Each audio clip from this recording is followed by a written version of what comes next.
Welcome to We Hear Her. I am Erin Trenbeth Murray. And I am Jennifer Bean. We're here today with another amazing woman who's sharing her story and insights to lessons learned. Hi, I'm Erin Trenbeth Murray with this episode of We Hear Her podcast for women who succeed. And I am happy today to get to speak to Kelli Booth, who I've just gotten to know this year. But one of the reasons that I'm so drawn to Kelli is because she shares a deep passion and love of mine, which is Eden, Utah.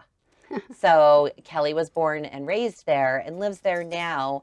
And I get to go up there on the weekends, been doing that for about 20 years, and I just adore that place. However, I shouldn't put this on that podcast because I don't want anyone to know where it is. Move to Colorado, everyone. So Kelli, this area that she's from, it's a mountain area. She's very active, skier, runner. Her family is very active. She has 4 children, 4 boys, and a daughter-in-law, and 3 of them are in Europe that I'm going to get to in just a minute. But I'd love to tell you a little bit about Kelli's background, which is rich with education. She was a teacher and principal in Weber School District, and now is the executive director of NUAMES. And I'm going to go to script here so that I can do this its justice for sure. So Kelli earned her BS degree in English from Weber State and her master's degree from Utah State University in school leadership and administration. So she is in her 7th year serving as executive director for NUAMES, which is the Northern Utah Academy for Math, Engineering, and Science. NUAMES has become known as a top high school in Utah for students with their outcomes and student learning growth. Under Kelli's leadership, NUAMES has doubled in size and now has 2 campuses. They've also the school has won so many numerous awards and honors, and much of it, of course, is due to Kelli's leadership and the team that she's built around her. She is passionate about education and empowering and supporting students' growth and development. So back to her personal life, her and her husband, Chad, reside in Eden, and they have the 4 children, the 4 boys, and their daughter-in-law. But here's the fun part. Not that that's not fun, but this is the fun part. 3 of Kelli's sons and the daughter-in-law live in Europe, pursuing their dreams in England. 2 of them in one in England in professional soccer, 1 in Germany in professional soccer, and 1 in Belgium, who is or has, you'll have to help me with working on BS in engineering, energy engineering, and a master's degree in strategic innovation and entrepreneurialism. So he must already have that done. And then her youngest son still lives with her and Chad, who keeps her busy.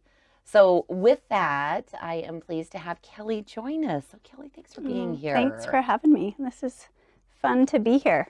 I'm excited to talk about it. Well, I am too, because I have so many questions running through my head. Let's start with living in a rural community in Utah.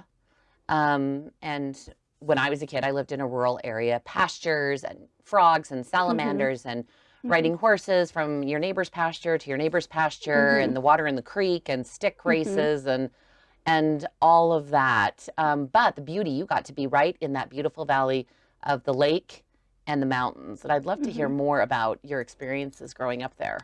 Well, growing up in Eden was idyllic because at the time it was a Tom Sawyer Huck Finn type of upbringing. And we rode horses, and there were early morning chores to feed animals. And it wasn't unusual to see someone riding a horse down the street. A very small school. It was interesting because the same kids I went to kindergarten with, I went all the way through junior high with, and even my 9th grade year, I think we had 90 students in our 9th grade year. So those small bonds that form in small communities where everyone kind of has an eye on you and is watching you, or if you're driving too fast, your mom gets a phone call, or if you were out too late, your mom gets a phone call, and kind of that small town values of everyone pitches in and helps everyone else. I mean, I can still go through and name every house that was there growing up and who lived there and what kids lived there and things like that. So, but then the beauty of it is in high school, we went to Weber High, which at the time was, 3,300 students and was a 5A school. So it was the best of worlds because small town upbringing, but also had access to the big city when you needed those experiences, and really treasure Eden. Yeah. And being able to grow up there. It's changed a lot. Mm-hmm. And part of that is progress and living in a great state. Right, right. The You healthy know. economy, the right. Yeah. So tell me about, how do you feel those early life lessons living in Eden, what has shaped your adult life from things that you learned growing up in a very rural community in Utah? Yeah. Well, I think a work ethic is Yeah. where, and you probably know this growing up in a rural community, but everyone had to pitch in. Like, you know, everyone had to show up for each other, and hard winters. There were big, hard, long winters in the 80s, and still there were animals that need to be fed, and you still had to get up. I remember one day my mom was at work, and we were to go catch the bus, and there was a big moose out in our driveway. You know, and how do you problem solve catching the bus, and the moose stayed in our yard for days. But you had to problem solve because there was no cell phone back there to call to have someone solve your problem. You had to I have a moose in my yard. Yeah, Someone come take care of that. you had to solve it yourself, and so I think those values of showing up for each other, learning to love work, I think that's really something that I value as an adult, but probably complained about as a child. But it served me well because not every day is June in Eden. There's also Right. January in Eden. Right, right. And those days feel very different. But what makes you appreciate June in Eden is January. And so finding the balance in all things, but also I never felt limited by growing up in a small town because I was kind of raised that go be what you want to be and go do what you want to do, and don't let barriers stop you, break through them. And so even though it was a small town, there was a lot of support and love and encouragement. Yeah, it wasn't restricting. No. It was, I loved how you just described it. It was supportive. It was like launching you. Yeah. But you knew you could always come home, which you did, which you're there. Yes, yeah. Do you think the work ethic, the grit that it takes, when you finished high school and you decided to go on to college and then your master's degree, what drew you to education specifically as a field? Oh, it was what my mother had gone into, and again, it was during a time where, you know, some of those career fields that are open to young girls now, they weren't talked about back then. You know, no one ever spoke to me about becoming an engineer. It was never a conversation with a high school counselor. It was never a topic that came up in school. It was probably something that I would have loved, and I'm passionate about it now, leading a math science engineering organization. But back then it was, I just loved education. I loved learning new things. I still love it. I'm one of those people that could be a professional student, and I would love every day because I did have multiple interests, and the only way to really satisfy those passions was to go into education and be around it all the time. And so it was a childhood play at our house was me and my sister playing school, you know, and fighting over who got a draw on the chalkboard. Right, right. We loved it. We loved to play. We would fight who got to be the teacher and who got to be the student. And it's funny because we both ended up in education. But my mother became a principal during a time that there weren't a lot of female principals. And so she really broke through those gender barriers early. And I saw that, and it felt comfortable, and it was familiar to me.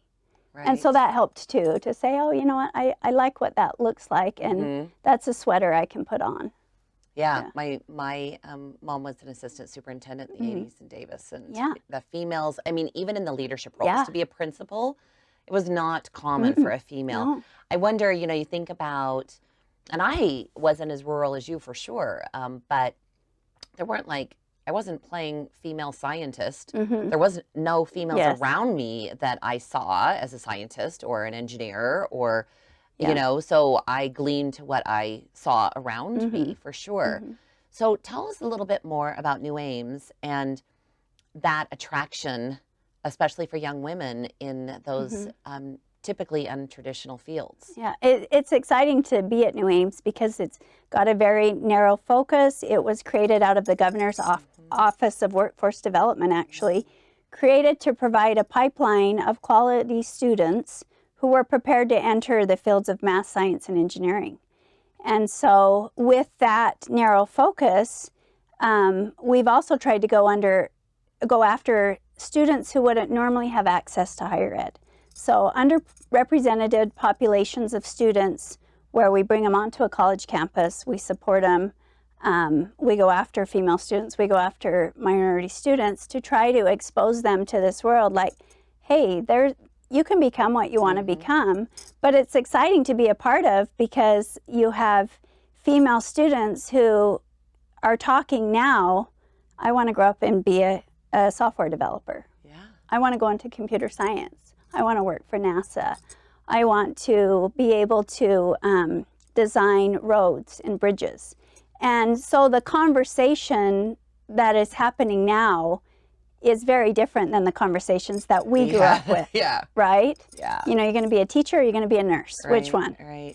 And so, but to see the opportunity that's available to young females and to have that kind of door blow open for them, it's really exciting to be a part of it. But it's exciting also to play a role of supporting them, encouraging them, and saying, hey, when people say you can't have it all, you're in the wrong room, right? You need to be in the room where people can say, you know what, you can have it all, and go after it. And so NUAMES kind of focuses on that piece of, let's eliminate the barriers, let's provide the opportunity, and let's connect you with where you see your future.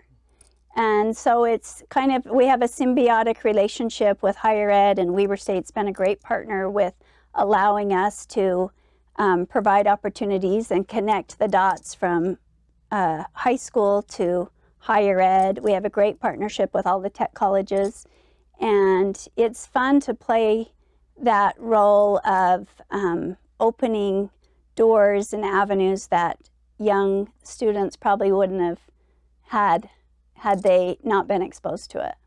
I love that it's so awesome. much. I mean, that is why, like with Women Who Succeed or the overall Success in Education program, what drew me to it was I'm really finding this affinity for this age group. My background's early childhood education, but I've really been interested in high school and college age kids last few years. And the trajectory that they can go on when one door is opened, that they never thought, that they were introduced to someone, that they got a mentor, that they got this scholarship, that they got an opportunity to intern somewhere that maybe they wouldn't have had, but when it's like that starfish story, right? Yes. When you throw the starfish and you say, I make a difference to that one. It's really, I can see it's very rewarding for you. And the idea of someone believes in you. Right. Someone believes in young Erin. You're going to do something with your life, and it's going to be incredible. And that connection of education, the purpose of education is to help us contribute meaningfully in life after education, right? But the system doesn't make that connection often. It's like, this is your high school box, and here's life after high school. And what NUAMES is trying to do is say, wait a second, this is a freeway. What exit do you want to get off on? And when you get off on the exit, what are you going to contribute to make sure this road continues much more fabulous and wonderful than the one you were on? And how do you give back to those who are going to come after you? And we really try to weave gratitude and being good citizens, because it's one thing to be intellectual. It's another thing to be intellectual with your heart. And those look very different, because someone who's intellectual but doesn't have a good heart, that's just dangerous for everyone, right? We've seen that. Not good. Yeah, we know what that looks like. So it's cool. We've started a class that we require all sophomores to take to kind of build those functional skills of how to ask for help, how to figure out what you are passionate about, how to use critical thinking skills and be able to look at social media and determine, does this have value? How does this apply to me? Does this really matter? Am I wasting my time here? And is this leading me to the destination I want to be on? Because, you know, our youth right now are so bombarded with every message that saturation point is a daily concern. And how do we teach them to think critically about what's important and what matters and what's really just a distraction from where you need to end up or want to end up, right? You said just a few minutes ago, you said something that really struck me. You said something about someone that would believe in young Aaron. And that kind of struck a chord with me. I kind of sat for a second. And I'm curious, who believed in young Kelli? Oh, geez. You know, I had a whole community. Yeah. I had a whole community of people who I believed in me. And then as you grow into an adult, and it's the great thing about your 40s, right? Is you kind of don't care what other people think about you anymore. You care what you think about yourself. And so that passing the baton on, we believe in you, to Kelli now believes in Kelli, that's a really self-actualization moment. But I had parents, I had siblings, I had neighbors, and sometimes that belief looked like correction. Oh, good and point. Sometimes that belief looked like discipline. Yes. And we deal with that sense of entitlement a lot in education right now because, you know, everyone wants we call them snowplow parents, but everyone wants the path cleared and made easy for their child. But for me, those moments that really led to growth and me believing in myself was when I was stuck up with a challenge and a snowbank. Yeah. And I had to figure out how am I going to get through this. And a lot of those were humbling moments. Right. And they were moments where I was like, wow, Kelli just made a big mistake. Thank goodness there wasn't social media, it was recorded. Right. You know, but those that dealing with conflict and working through it and dealing with mistakes and learning how to recover from them, that's how you grow into the person you are, but also into believing that, hey, you know what, when I'm up to bat, I'm going to believe in myself to hit the ball. And if the game comes down to it, I want myself to be up to bat than someone else. Because I believe I can hit the ball. Which it takes a long time to get to that place. And, you know, for women, that we still have a long way to go. But we're getting there, and it's exciting to get there. I love the snowplow analogy so much, and that is my one regret as a mother. I wanted so much for my children to be successful. I didn't let them fail enough early on. I think I saved them too much. I think I fretted about which teacher they were getting, all of that. I can see it now in hindsight, and I love to hear you from both a parent and a mother and a educator's perspective on that. I mean, I just think that was really wise. Those were really wise words. Well, and it's important to teach kids, you know, this is what success looks like. It's more important to say, when you fail, this is how you're going to pick yourself up. Yes. And this is how you're going to move on. And this is how you're going to step forward each day. Because we get a lot right now of kids dealing with anxiety. So much so to me, and I sound like a cynic, and I don't mean it that way, but anxiety's the normal. You know, me and you growing up, we didn't really talk about anxiety. No, if we had it, it was just, it was there. Just get up and get going. It was there.